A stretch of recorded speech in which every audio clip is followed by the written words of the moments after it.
Yo, what's going on, Monster Hunter family? Welcome back to another video by yours truly. After dumping in about 113 hours and counting with Monster Hunter Wilds, it's high time I give this game a review.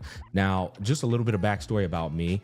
I come from Monster Hunter World and Monster Hunter Rise. I didn't play the older Monster Hunters because at the time, I'll be honest, I didn't even know it existed. I was a Phantasy Star guy. I played Phantasy Star Online while you probably played the older Monster Hunters. Anyways, in Monster Hunter World, I put about 3,000 hours into that game. It is in my top 5 greatest games of all time. I'm a massive raving fan of Monster Hunter World and Iceborne combined. I also put about close, I want to say, this is eyeballing, about 1,000 hours or maybe give or take 100 in either direction in Monster Hunter Rise. I remember getting to Sunbreak and clapping a couple monsters' cheeks, but then I got to this part where I remember the sponginess of these. I can't remember the term, but it was basically the highest level of difficulty of monster. I remember fighting the bear. I remember hitting him with 75 True Spirit Helmbreakers, and brother was just walking it off. I was just like, dude, I can't. This is not even like, just too much HP, man. And I had the Endgame build on too. Anyways, not to get too derailed off the topic. Rise, I had to drop because there was a little bit of that, and then it was also the current Monster Hunter dynamic that is a franchise problem, but also a good thing as well, and that is you're waiting on the DLC. You know, it's like, okay, I did everything, and now we're just at this point where we're waiting on the DLC, and the in-game loop is starting to get a bit tedious. I never had that problem with World. World was something that I came into a bit late. So I guess that's probably why my experience wasn't that way with World. The replayability of the game was already built upon because I came back after a year later where they already added in so many layers of content. Anyways, today what we're going to try and do is cover as many of the elements relevant to the space and the consumer of this hunting genre. I want to talk about the gameplay, any innovative qualities they may have implemented in, which that is one of the greatest things that Capcom's known for doing. I want to talk about the in-game loop and the replayability of that. I want to talk about the open world dynamic, the monster roster, as well as their mechanisms, the difficulty, which seems to be a polarizing topic, leaning more so of too easy in the space. The performance issues. I want to be as well-rounded as I can with this review. And so buckle up, boys. I'm going to be as truthful and constructive and objective as I possibly can. I want to start off with the most important element of a Monster Hunter game, and that's going to be the gameplay and combat experience. It's always been incredibly impressive to me how Capcom manages to innovate a unique identity of a combat experience with each title. In Monster Hunter Rise, it was the wire bug. In World, it was the tenderizing. And here in Wilds, it's actually wild how many elements they added in. Starting off with the focus strike and wound system, I believe that to be an evolution of the tenderizing system in Monster Hunter World. Think about it. You had to latch on to a monster, mount them kind of damn near, and then create the tenderizing spot, do a finite amount of damage within a finite amount of time, and then it would close up. But here in Wilds, why do I need to latch onto the monster? Why not create that wound seamlessly in the midst of battle, and then it starts to glow to where I can then focus strike them with my weapon? Or I don't have to focus strike them. I could just continue to attack that part for some extra damage, move on. That is quite literally an evolution of the tenderizing system. And what I find even more impressive about it is they spent the time ensuring that each individual weapon class gets a unique value and a unique focus strike that is integral to that class's combat system. I mean, it's beautiful. I think they did a fantastic job with the focus strike and wound system. But then it doesn't stop there. They added in a new element called offset, which is essentially a counter for classes like Switch Axe, Insect Glaive, Hammer, and Greatsword. Now, every class has pretty much got a longsword mechanism in it, which I think did take away from the longsword's unique counter value, but at the same time, it has elevated that experience for those other weapon classes to the point where it feels so satisfying to pull off that offset move. I mean, the sound effect, the weight of the impact when you land it, chef's kiss. Once again, an evolution of those particular weapon classes' combat experience. Next up, we got Perfect Guard. Now, Perfect Guard did exist in the other classes in World and Rise, but it just kind of feels more elevated in Wilds.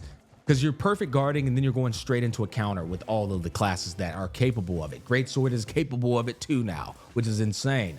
But what happened here is it seems that they gave a lot of classes more ways to defend themselves that is similar to the longsword.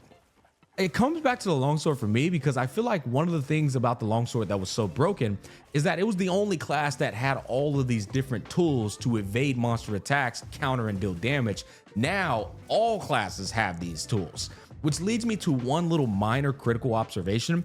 I feel like giving these classes these offsets, these perfect guards, and these counters has kind of taken away from evade window and evade extender. I think nobody really cares about putting in evade extender because, well, we can just offset, perfect guard, and counter. However, although I think that can be improved upon over time with just new decorations and innovation in terms of sets and perks that kind of incentivize you to build evade extender, you cannot deny that the combat feels so damn good with these new elements. And I think they can improve these elements with the expansion we know is going to come eventually down the line. By the way, if you didn't know this already, another nice QOL added into Monster Hunter Wilds is you can now quick cast your flash pods while your weapon is still drawn with all weapons. A lot of people didn't know this, by the way, and I did make a video on it on the channel. It's up if you want to watch it. Bird mounting. The Seikret, I never know how to pronounce this thing. This was a massive QOL added into Wilds that I think has some more positive than negative. This is what I'm going to say. And we're going to go into this later on down the line. But the difficulty of the game being easier kind of pertains to you now being able to hop on a bird mount in the midst of battle to sharpen your weapon, to heal if you need to. If you think about it in World, you couldn't sharpen your blade while being on a bird, taking you away from the monster that's super aggro. You couldn't drink a potion while the monster's aggro. You know, these things couldn't happen. You had to sharpen your blade strategically while the monster is fighting you. You had to drink a potion strategically while the monster is fighting you. Well, adding this bird in the game, although it made things a lot more convenient, it did add to the easy feeling of combat because that is there as an option to get you out of dodge. Ultimately, I'm all for it. I don't like the idea of sharpening a freaking blade in the middle of combat. It's so annoying. It never feels good. I do understand the balance of difficulty versus being strategic with sharpening your blade, but it's just kind of annoying, you know? I think the bird was an overall W. The only thing I'm going to say about that bird is that sometimes it takes a little bit too long. You know, you're blowing the freaking whistle and bro's like stuck on a rock somewhere. But ultimately, I think everyone is happy with the fact that you can sharpen your blade while mounting a bird. I think everyone's happy with the idea that you have a mount. You don't have to freaking run across the goddamn plains to get to a monster. No, the bird can do that for you. You can now auto traverse with the bird. All the time, I'm auto traversing somewhere while eating some chips and stuff. And I think overall, I am very pleased with that bird. Moving into the next element though, I told you there were a lot in terms of combat and gameplay experience, is now they have brought in this dual weapon system to the point where you can bring two weapons with you on a hunt. Now, there is quite a bit to talk about this topic. You know, I already made a video about it, asked the community how they felt. And I think this is one of those topics where you're either gonna like this system because you are a super casual player, or you're gonna go, doesn't really do anything for me because you're a veteran player who can get hunts done in less than 5 minutes. I think the dual weapon system at its core is a ingenious idea that hasn't been fully fleshed out, as I discussed before. What do I mean by hasn't been fully fleshed out? Well, for starters, if you bring a weapon that doesn't synergize with the build you have on your main weapon, then you're using a weapon that quite literally doesn't work with the build you're rocking, which is, you know, it's kind of weird. The other end of the spectrum is it takes quite a bit of time to switch weapons. Like the bird has to pick you up first, then you have to switch your weapon while on the bird, then get off the bird. So if you're paralyzing somebody and you're thinking, okay, I'm gonna switch over to my other weapon while they're paralyzed, by the time you switch over to that weapon and get off the bird, the paralyze is probably done or about to be done. So that's a bit wasteful. Now, there are some few exceptions here. You can build a sleep build. If maybe you're a greatsword player, you want to put the monster to sleep, switch over to a greatsword, wake them up for maybe 1,500 to 2,000 damage. That is a very niche specific situation that can bring value with the dual weapon system. But ultimately, there has been little to no incentive to have a dual weapon system outside of situations like that. There's some QOL things like where you might be rocking a blunted weapon like hammer and you can't cut a tail off. And so you bring something like a greatsword just to cut the tail off, switch back over to the hammer.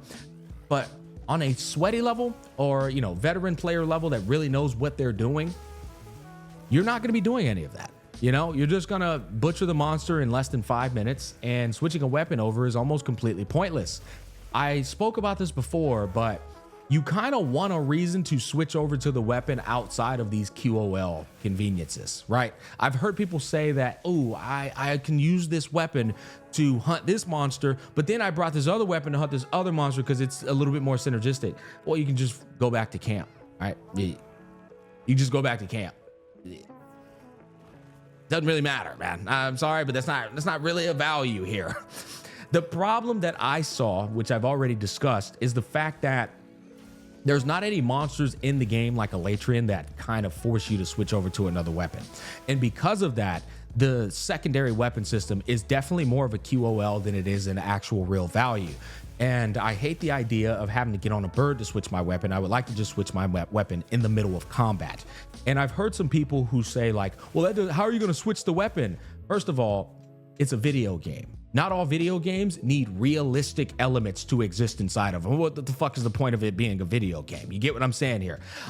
In fact, there are a lot of times where you put a realistic element inside of a video game and it makes the video game worse because it's a realistic element. Case in point, you don't want to have to go to the bathroom in a game, but that's a realistic element. You know why it's not in a game? Because nobody wants to do that shit inside of a game, literally. Take a shit inside of a game. So although realistic is something that is appreciative to an extent in video games, most of the time we're looking to do things that feel good versus feeling realistic. Anyways, we're almost going to wrap up the gameplay portion of this review. The bird, 2 more things I want to talk about. Being able to jump off of the bird is massive for certain classes like Greatsword, who can do a level 2 charge leading into a guaranteed mount, but you can't jump with the Greatsword. So having a bird to jump off of into a level 2 charge to mount the monster, another positive. The final little constructive criticism I want to give is let's fix the bird's auto traversing on some of the maps, because let's face it, bro's like Zoro from One Piece sometimes. You don't know where the fuck he's going. He's just like going back and forth. I'm over here, I gotta manual it. Give me this, bro. Let me manual over here. Overall, combat and gameplay in Wilds, close to a 10. In fact, I'm be honest, it's still a 10 out of 10. You just, those things I were talking about, little minor nitpicks. Gameplay in Wilds and in Monster Hunter in its entirety is always a 10 out of 10 experience. Okay, let's just get this out of the way, guys. The story for Monster Hunter is about as good as a Monster Hunter story gets. I've heard people on the internet talk about, oh, it's better in this one. Listen, man, when you get to the part where brother throws a rock at Arkfeld and Raydal, I have never cringed so hard in my life, man. Okay, that story is a 2 out of 10 at best. The only thing enjoyable about it is the cinematics, and that's about it. Okay, the good cinematics where the monsters are clashing like Godzilla and King Kong, or you know, that's pretty much it. Yeah. Now moving on, performance. I'm not gonna really make this affect my review of Monster Hunter Wilds because I know it can be improved upon.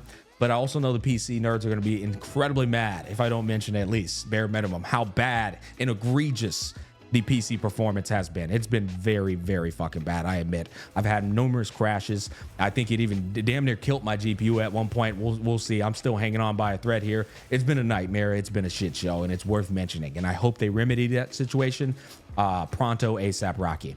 Now, going into the next thing, which I feel pertains to performance, is gonna be the open world, quote unquote, open world experience. I saw Maximilian's review.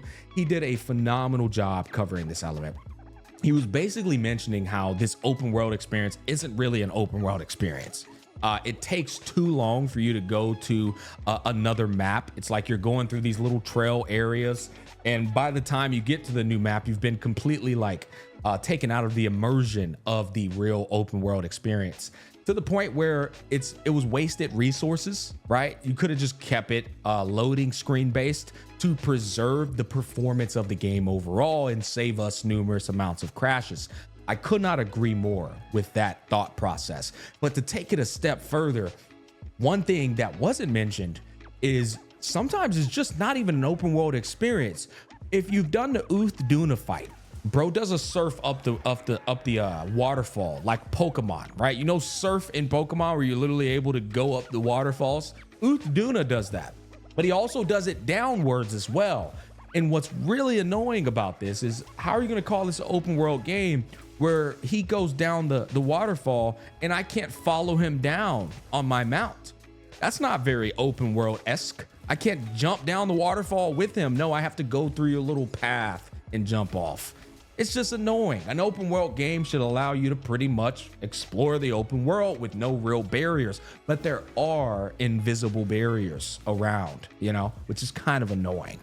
That said, I don't want you guys thinking that this is making Wilds a bad game. Absolutely not. I still have it ranked very high, but this is something worth pointing out. Open world dynamic still kind of feels like instance based, but I don't know what they were trying to do in the middle of instance based and open world. It's pretty much still instance based, I'll be honest. And I don't even use the natural, like, I guess, traversing to the new maps. I just instant teleport there. That kind of proves that the open world is it's a pretty bad experience. You know, to be completely fair, it really is. Now, graphic quality. I'm gonna be real. One of the most gorgeous games I've ever played is Monster Hunter World. It is a beautiful game. I think they should have just used the exact same engine as Monster Hunter World. That game is perfectly fine visually. And let's face it, guys, I think as gamers and even as the developers, as times progress, I get it. Technology's improving these days. We don't need better graphics, man. Okay, hot take, guys. Graphics don't need to be improved any more than they've been improved upon already. Let's leave them where they are and let's focus more on performance. And that's what I have to say about in Wilds. I don't think we need this new look. Does it look cool? Sure. But is it necessary? No. World looked just as good. It did, and performed better. Now, let's go ahead and move on to the monster roster. I'll be honest, I just did a monster roster comparison to World and Rise. And I was actually relatively shocked with how many of the monsters I like in Wilds in comparison to the other titles. I think Wilds has a pretty solid roster. I mean, Gore Magala coming in as the secret boss was one of the coolest experiences ever. That's one of my favorite monsters. Arkveld, I think, is an absolute sick monster too. And then apart from those, Uth Duna, New Udra, and Zhu Wu, I think were insane cooks. All three of these monsters are super cool and they have a cool experience to them. Ajarikan as well. I think he was from the older Monster Hunters that I missed out on. Love that guy. I actually like him. This is going to sound crazy to y'all, but I almost like him just as much as Furious Rajang. And I think if they drop a Furious Ajarikan, he might rival him. He really will. We'll have to see what happens there. Jin Dahad, I think, is debatably just as cool, if not cooler, to the eyes of, depending on your preferences.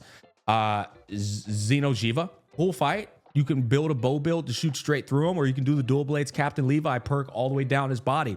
Fun fight for those type of elements, and it's not as annoying to fight, to be honest. He goes to different parts of the map. He's got some cool map interactables. Ray Dow is one of the coolest dragons I fought in all of the games. I think Ray Dow's cooler than Legiana. I think he's cooler than Rathalos and Raytheon. Ray Dow's an insane cook. The only thing, if you think he's not as cool, it's probably because you played the beta and fought him so many times that you kind of took away from your actual overall appreciation of him. But I think Ray Dow's a really cool cook as well. Folger Anjanath.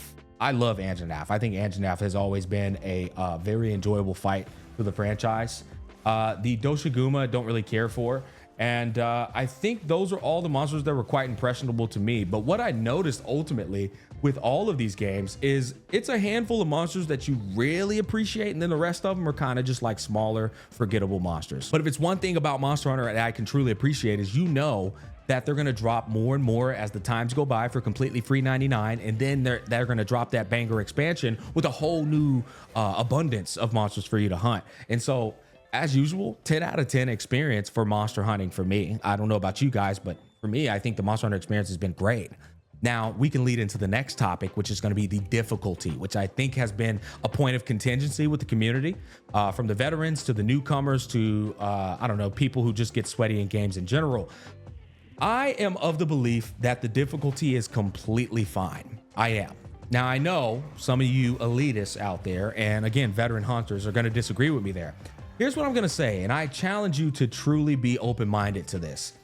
Guys, you have to understand that if you've put dozens into hundreds to thousands of hours into previous franchise titles, you're not gonna, I don't care what kind of difficulty they give you in these games, it's not gonna be as difficult for you because you have a insane amount of insight and experience to hunting monsters. Okay, let's face it, guys. If you already know about weak parts, if you already know about mounting, putting them to sleep, trapping them, attacking certain parts, stunning them, there's so much wisdom in your brain that's already there that a new player doesn't have.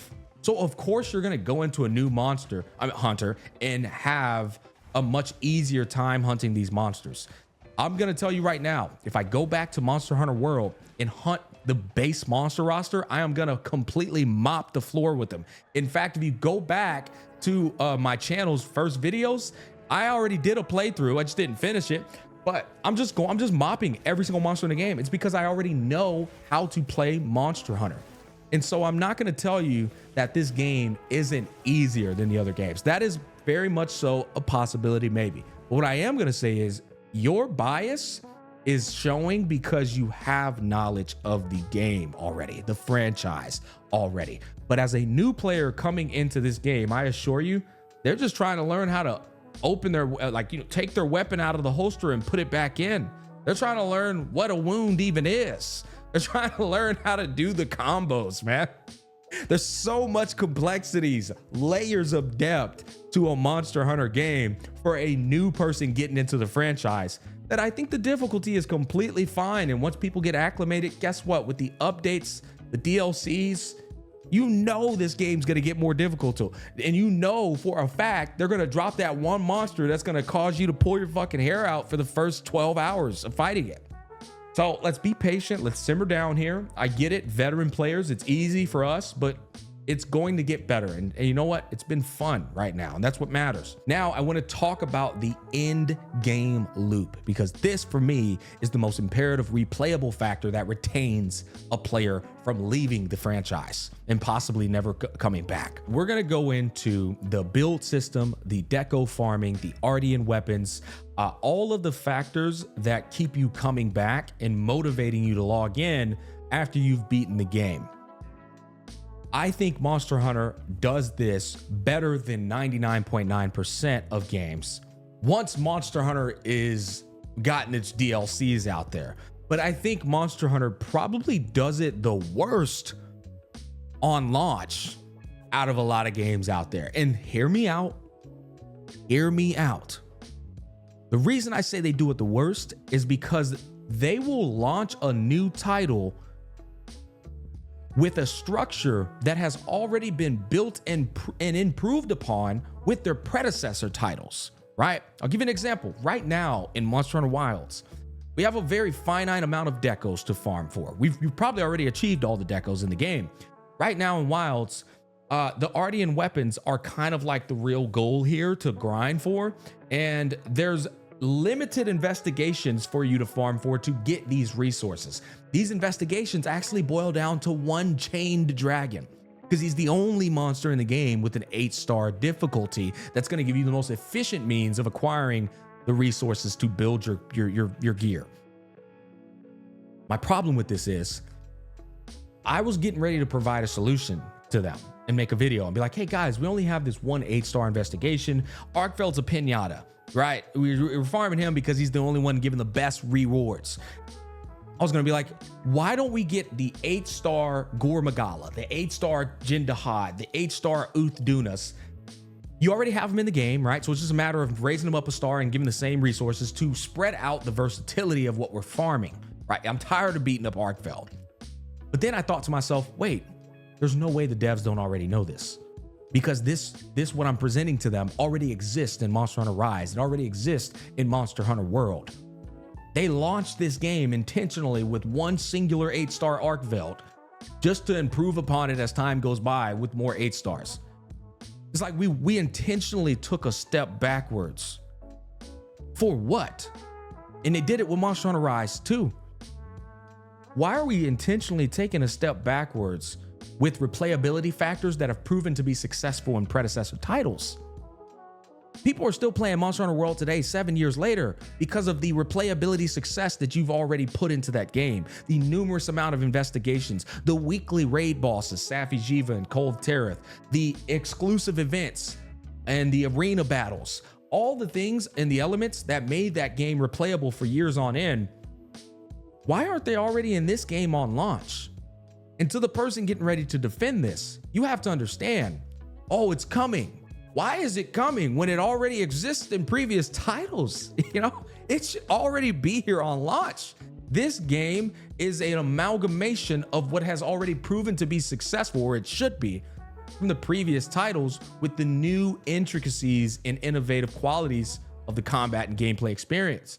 But it's like we go to this portion of a launch, we say, okay, let's go back to stage one all the way over again, same way we did with the other titles, because that's just how we do it. I understand if a concern is burnout. I don't think that's the case. If that was the case, then people wouldn't be playing Monster Hunter World 7 years later, Monster Hunter Rise years later. Guys, we love the grind. You know, I'm not telling them to drop the whole fucking monster launch roster of the expansion of World. Like, I'm not telling them to drop 87 monsters, although I do think they could do that.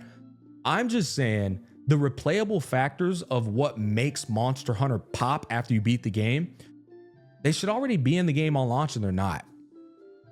I'll give you an example, and I want to go into the game because I want to make myself very clear here, and I want to give out these tangible factors so that you guys could see what I'm talking about.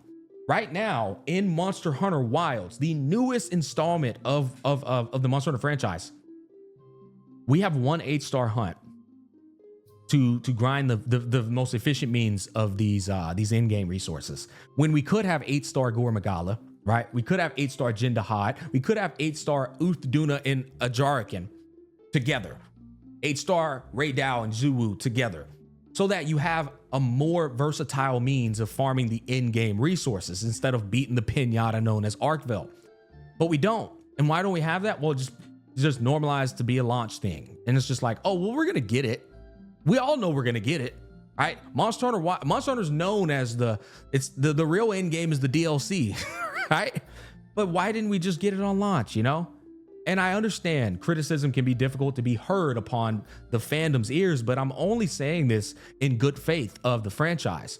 Because another problem I have right now, guys, is builds that I'm crafting are builds that have already existed in the other franchises, right? Now, Burst is a cook. I like that. That's an insane cook. But Weakness Exploit, we're familiar with that. Critical Boost, Critical Element, we're familiar with that. They've kind of still overpowered all of the other perks that exist in other armors to the point where the other perks in the other armors feel just kind of meaningless, you know?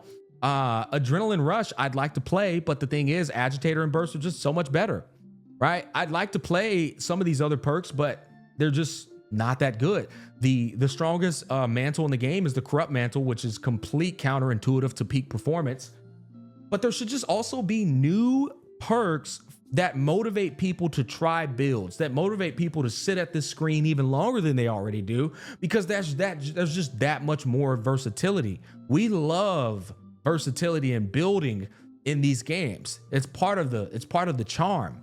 And I just think that this is the part where they lacked the innovative qualities. You know, now to a new player, you're just trying to learn what Agitator means and stuff. And I get that. I understand that.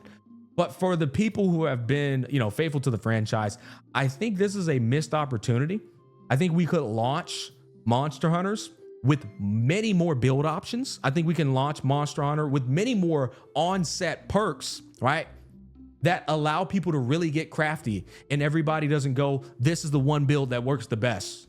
These are the 1-2 builds that work the best. How about 10 different builds that work the best? Anyways, ultimately, I just feel that we take intentional steps backwards on systems that have already been built and improved upon in predecessor titles that are unnecessary backward steps. That's the best way for me to point this part out. Now, the multiplayer experience is the next thing I want to talk about. I think the multiplayer experience in all Monster Hunters is unrivaled. I do. Battle Royales are the only multiplayer experiences, PvP games, which they don't count. I think that's an unfair comparison. But outside of PvP games, and I guess MMOs too, Monster Hunter's multiplayer experience is one of the greatest experiences you'll ever have in a video game. The community is very welcoming. People are able to join your hunts and help you out if you're getting your ass kicked. And if you're not, you're able to make friends. I've made some very good friends over the years in this Monster Hunter genre. Now, the UI for the Japanese is undefeated, right? It's a hell of a fucking UI, man. And you know what? I think that's just more of an infrastructure error over there in Japan. I'm not really sure, but it's just something you just have to grit your teeth and bear with, I feel like. But apart from the UI, I love the multiplayer experience in every single Monster Hunter. It's such a cool thing to join up with people, hunt, do your little... They have emotes in here. I got to show you guys this, man. My boy put me on game with this one. But they have emotes in this game where you could literally like put your own text on the emote, right? I put aura maxing. I put you the man. Bro's kind of cheeks. It's okay, little pup. You know, I got carried. I am him. Bro is griefing me. That is so cool to do in multiplayer, man. It's super awesome. But like, I think the multiplayer experience, I don't have to elaborate on it too much. It's a 10 out of 10 experience for me personally. I think Monster Hunter, apart from all the criticisms I've mentioned, those are criticisms on top of Monster Hunter already being a 9 out of 10. As I've said before, guys, I hold this game on a much higher pedestal and high expectations of what I expect it to be because it's such a legendary game and franchise. That said, all the criticisms I've pointed out, they're after the 9 out of 10. This game's a 9 out of 10 for me still, after everything I pointed out, but it could be a 30 out of 10. It really could. I just need them to improve on those things and stop making us fucking wait on DLCs. You know what I mean, bro? I'm tired of waiting on DLCs, man. But let me tell you something. If you're a new player getting into Monster Hunter, I want you to take away one thing from this video. This game will age like wine. They always do. This game will still be played in 1 year from now, in 2 years from now, and in 3 years from now, because they constantly update it. The things that I'm complaining to you about are things that are going to be added in. I'm just pissed that they aren't already added in. The things that I'm telling you about in terms of the endgame loop will be built upon. I just hate that they weren't built upon because they're already in the other games, you know? But all of it will come in due time, and these games always end up being some of the greatest investments to sink your teeth in. That $70 purchase ages, and you eventually come to understand why it's so popular and why it's seeped into the mainstream. That's going to wrap up my personal review of Monster Hunter Wilds. Comment down below. Let me know what you think. Peace, love, and happiness. Thanks for watching, and I'll see you guys in the next one.